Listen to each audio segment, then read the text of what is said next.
Bonjour et bienvenue sur Métro Boulot Finito, le podcast qui veut sortir du mode pilote automatique. Entre société, performance, santé mentale et pop culture, on y parle du travail sous toutes ses coutures.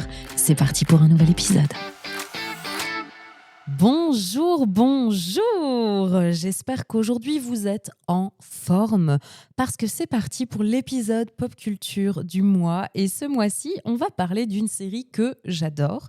Je ne sais pas si vous l'avez vu passer dans vos suggestions Netflix, mais c'est une série qui s'appelle Macho Alpha. Alors, je crois que l'originale en tout cas, c'est une série espagnole, mais en fait, elle a été adaptée dans plein de pays différents. Donc, si vous avez vu passer un truc qui ressemble à Macho Alpha, mais dans une autre langue et traduit aussi en français, etc., c'est possible parce que c'est vraiment une série qui a été adaptée dans plusieurs pays. Alors, sans grande surprise, puisque le titre de la série, c'est Macho Alpha, on va évidemment avoir 4 personnages principaux qui sont masculins, qui s'identifient comme hommes et hétérosexuels dans une société très genrée et où là, en fait, on va suivre un petit peu leurs histoires, leurs aventures de ces 4 hommes quinquagénaires qui, en fait, vont se questionner sur leur masculinité et se dire c'est quoi être un homme aujourd'hui, c'est quoi être un homme déconstruit aujourd'hui, qu'est-ce qu'on fait pour un petit peu changer la dynamique de construction genrée qu'on a dans la société, etc. Et je trouve cette série hyper intéressante parce que on le voit, c'est vraiment aujourd'hui dans notre société, les repères masculins sont en train d'exploser. Donc ce qu'on a présenté comme étant la masculinité et la féminité sont un petit peu en train d'exploser. Tout le monde est un petit peu en train de questionner tout ça. Et donc les rôles changent, les attentes changent, les femmes évoluent aussi et ont évolué et évoluent encore. Et les modèles masculins sont très flous. Du coup, il y a un peu ce truc on a l'impression qu'on ne sait pas trop où on va et quelle est la direction. Et en fait, cette série, c'est un peu ça qu'elle explique. C'est des hommes qui sont en déconstruction/reconstruction, qui essayent en fait d'être des hommes aujourd'hui dans une société où on essaye que la masculinité ne soit plus toxique justement et problématique. Et donc, c'est se dire, la question un peu centrale, moi je trouve, de cette série et qui est hyper intéressante, c'est quoi être un homme aujourd'hui dans notre société en 2026 ? Et donc, je trouve très intéressant cette série parce qu'elle montre vraiment les questionnements qu'on peut avoir en tant qu'homme et aussi en tant que femme, avec ce chamboulement un petit peu des codes aujourd'hui. Et là, c'est vraiment l'histoire de 4 mecs et leurs 4 femmes aussi. Donc, il y a l'histoire aussi toujours. Donc, on va suivre aussi les femmes du groupe. Mais c'est vrai qu'on part beaucoup sur les 4 protagonistes masculins. Et on va suivre en fait tous leurs questionnements par rapport à cette déconstruction de la masculinité et par rapport à la place d'hommes qu'ils ont aujourd'hui dans la société. Hyper intéressant, encore plus intéressant parce que vous savez que ça fait quelques mois maintenant, depuis le mois de janvier, j'ai lancé une série d'épisodes Les Hommes aussi, où là on parle vraiment de justement santé mentale des hommes, de déconstruire cette masculinité parfois toxique, cette injonction à performer, à être fort, etc., qu'on ressent beaucoup plus quand on est un homme aujourd'hui aussi. Donc forcément, moi qui suis très animée par ces questions de genre, évidemment, cette série, je trouve qu'elle rentre en plein dedans. Et je l'aime beaucoup et on va l'aborder pour ces 2 questions, à la fois la question genrée de manière globale et puis pour la question aussi genrée du travail. Donc on va quand même voir que dans cette série, le travail a aussi une place centrale et donc il y a quelques questionnements qui arrivent et dont je voulais qu'on parle aujourd'hui. Avant de rentrer un petit peu dans la série, entre guillemets, et les concepts qu'elle va me permettre d'aborder, je voulais qu'on fasse un espèce de petit reminder du cadre, pas forcément théorique, parce que je ne vais pas beaucoup vous parler d'auteurs précis ou de définition, parce que je n'ai pas envie de vous embrouiller avec ça, mais en tout cas de concepts théoriques. Et puis, je vous mettrai en description de cet épisode quelques bouquins que moi j'ai lus et que je trouve hyper intéressants pour comprendre justement cette question de genre masculin, féminin, dont on va parler. Mais j'avais envie, de faire un petit reminder avec vous parce que je me rends compte qu'avec les invités, c'est souvent des questions du coup qu'on aborde et de plus en plus maintenant que j'ai lancé cette série, Les Hommes aussi. Et je me dis parfois le contexte et le cadre théorique est peut-être pas hyper clair pour vous. Donc je voulais remettre un petit peu les choses à plat, entre guillemets. Donc il y a un truc aujourd'hui qu'il faut bien comprendre et bien distinguer, c'est que le sexe et le genre ne sont pas la même chose. Or, aujourd'hui, dans notre société patriarcale, on a fait un mix entre le sexe et le genre. Alors, quand on parle de sexe, le sexe, c'est quoi? C'est le féminin ou masculin biologique. Alors, nous, on a fait une conception binaire en se disant, en biologie, il y a soit on est un homme, soit on est une femme, mais il y a aussi des personnes qui naissent hermaphrodites et donc qui ne s'identifient pas comme homme ou comme femme, rien que dans leur biologie. Donc, c'est pas si binaire que ça, mais nous, on a fait une construction binaire avec soit on a un sexe féminin, soit on a un sexe masculin, et biologiquement, notre construction corporelle n'est pas la même. Et ça, c'est un fait que tout le monde peut identifier en étudiant le corps humain. Donc ça, c'est pour ce qu'on appelle le sexe en biologie. Après, on a ce qu'on appelle le genre. Le genre, c'est des caractéristiques plutôt personnelles, plutôt le caractère des gens, plutôt le physique aussi, parce qu'on a associé certains types de physique à certains genres. Et donc, en fait, on a créé ce qu'on appelle le genre féminin et le genre masculin. Le genre féminin est plutôt associé à la douceur, à l'émotionnel, au care, au sacrifice fait aux autres, etc. Et le genre masculin est plutôt associé au fait d'être fort, de porter la responsabilité, d'être leader, de passer à l'action, etc. Donc le sexe et le genre sont deux choses qui sont distinctes de base.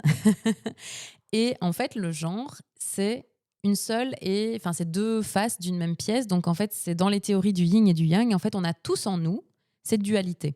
C'est-à-dire qu'on a tous en nous des caractéristiques de genre masculin où on est capable de passer à l'action, d'être dans l'impulsivité, de prendre de la place, d'être leader. Et on a tous en nous ces caractéristiques plutôt associées au genre féminin de l'émotionnel, du care, du soin des autres, de l'expression de ses émotions, etc. Ce qui s'est passé dans la construction historique de notre société, c'est qu'en fait, on a dissocié ce genre féminin et masculin de nous-mêmes. Donc en fait, on s'est dit non, l'individu n'a pas en lui-même ces deux parts, mais en fait, les femmes ont le genre féminin et les hommes, en tout cas ceux qui ont sexuellement en biologie identifié comme hommes, ont le genre masculin. Et donc en fait, plutôt que de conserver cette dualité de genre que nous avons tous en nous, on a vraiment genré la société et donc on a fait se confondre le sexe et le genre. Or, le sexe et le genre sont deux choses différentes. Et c'est ce qui fait qu'aujourd'hui, c'est le bordel.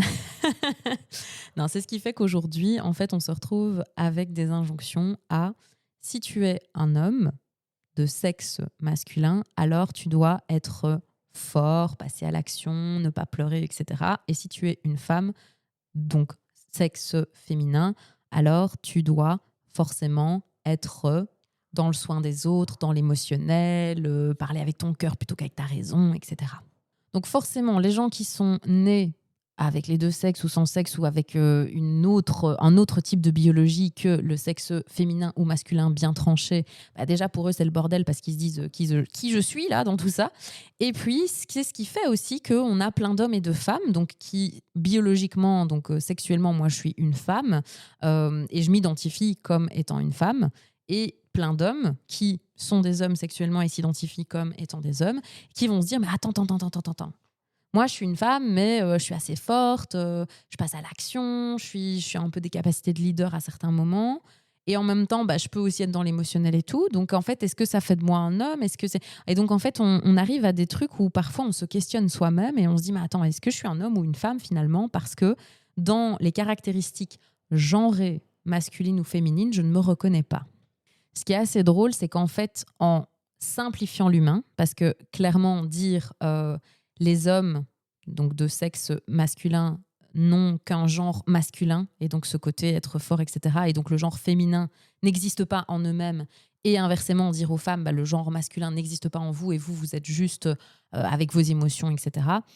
C'est en fait, on a voulu simplifier, et en simplifiant, on a complexifié l'humain. Parce que c'est là où on a commencé à se poser plein de questions et à se dire mais attends, mais je suis pas que cette part-là. J'ai aussi du masculin en moi alors que je suis une femme et du coup, est-ce que ça fait de moi un homme ou je comprends plus trop cette question de genre finalement. Et donc, c'est ça aujourd'hui qu'on essaye de déconstruire. C'est cette question de genre qui fait que parfois, ça paume certains qui confondent encore le sexe et le genre. Je ne sais pas si c'est plus clair comme ça pour vous, mais j'espère en tout cas, parce que j'ai essayé de l'expliquer de la manière la plus claire possible. Je vous prends mon exemple personnel. Moi, je suis une femme avec une énergie très masculine. Pourquoi? Parce que je suis quelqu'un qui, effectivement, et on m'a toujours dit en tant que femme, de prendre soin des autres, d'être dans le care, d'être dans l'écoute, d'être dans l'émotionnel, etc. Mais je prends de la place. Je suis pas quelqu'un qui m'excuse d'être là. Quand je rentre dans une pièce, je prends de la place, je parle fort, je rigole fort, je passe à l'action. Je suis quelqu'un qui a des plans et des objectifs de vie et qui veut tout mettre en place pour que ça se réalise, etc. Et donc, j'ai pas mal de caractéristiques de tempérament du genre masculin. Pourtant, ça ne fait pas de moi un homme et ça ne veut pas dire que je dois renier ces caractéristiques-là qui sont en moi. Donc moi, j'ai cette énergie masculine en moi, mais j'ai aussi une énergie très féminine. Et je travaille au quotidien pour équilibrer en moi-même ces deux énergies, féminine et masculine. Et ça fait que parfois, c'est compliqué parce que certaines personnes se disent « Ah mais attends, t'agis trop comme un homme pour une femme en fait. » Donc c'est bizarre. C'est interpellant pour certaines personnes. Parce que justement, on est encore fort dans une vision, le sexe et le genre ne sont qu'une seule et même chose. Or, normalement, on a un sexe biologique qui est différent et biologiquement identifiable comme différent. Mais par contre, le genre, on a tous un peu de tous les genres en nous. Et on a essayé de séparer ça. Et c'est ça qui fait qu'aujourd'hui, les femmes qui, du coup, comprennent de plus en plus qu'en fait, elles ont aussi du genre masculin et donc prennent plus de place, s'affirment plus, ont cette volonté d'avoir des carrières professionnelles qui évoluent, de prendre plus de place dans le monde professionnel, etc. Là, ça va un peu paumer et un peu chambouler ces codes traditionnels du féminin et du masculin en termes de genre. Et inversement, tous ces hommes qui aujourd'hui se disent « Mais attends, mais moi aussi j'ai des émotions, mais moi aussi je pleure, mais moi aussi parfois j'agis sous le coup de cette impulsion émotionnelle justement, mais moi aussi j'ai envie d'être dans l'écoute de l'autre, dans le soin, dans la bienveillance. Et pourtant je ne suis pas une femme. Est-ce que c'est OK ou pas ?»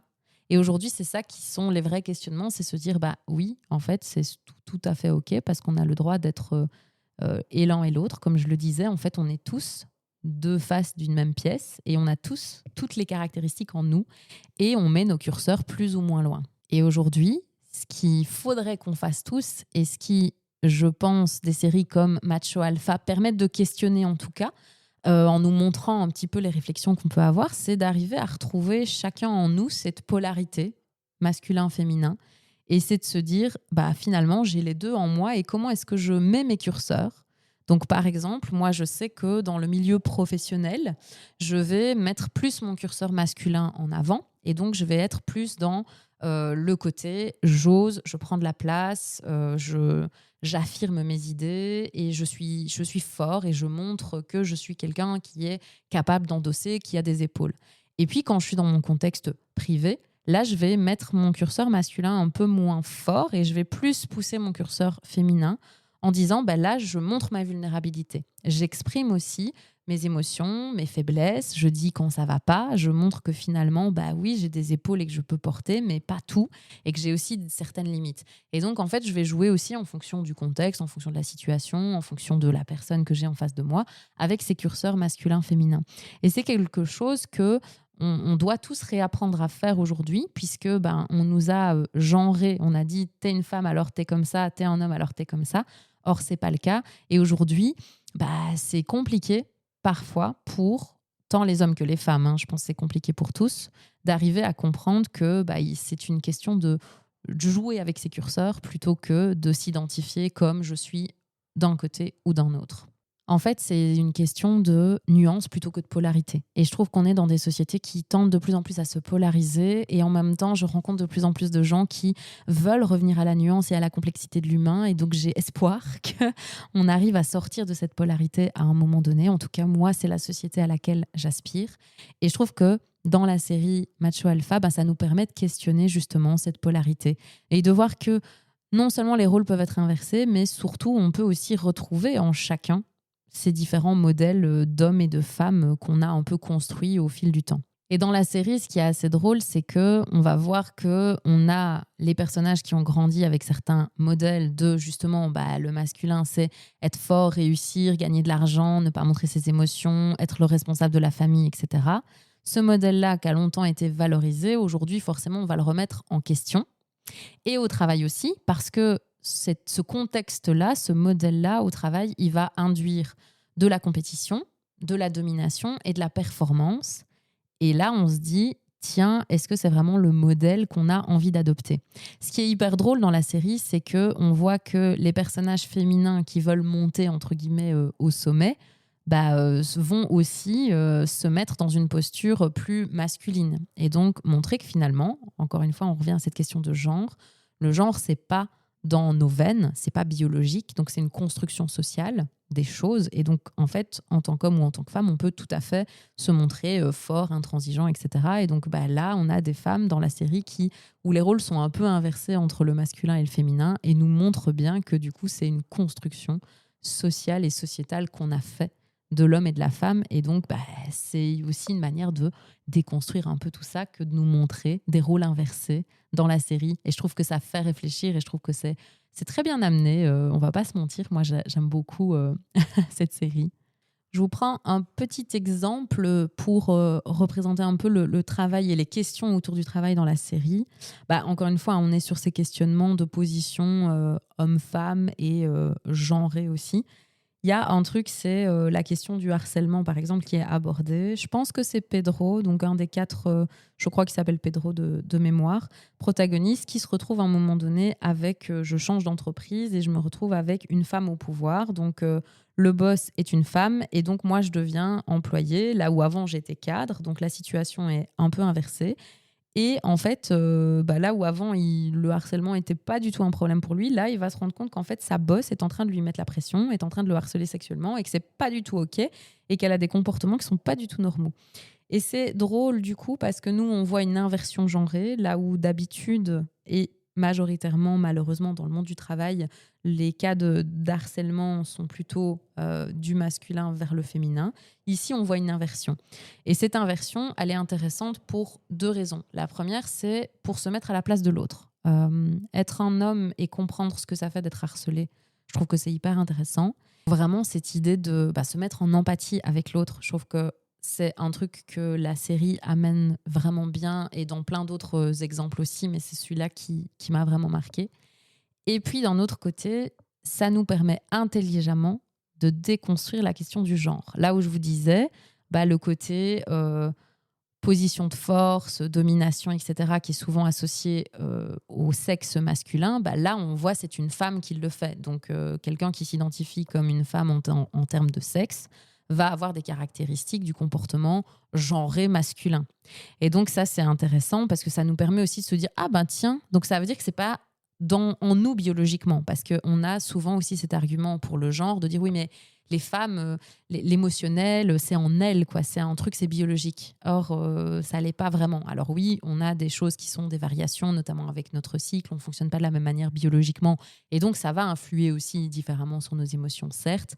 Mais ce côté capacité à prendre de la place, à avoir du pouvoir, de la domination, ici à l'extrême, puisqu'on est dans un comportement toxique, puisque le harcèlement n'est évidemment pas un comportement à valoriser, ni chez les hommes, ni chez les femmes. Mais ça nous montre que si on est une femme, on est aussi capable d'avoir ce genre de comportement. Et donc, ça nous montre que le genre masculin, finalement, les femmes peuvent aussi l'avoir. Et donc, que c'est bien une construction sociale et pas un truc biologique et intrinsèquement lié à nous.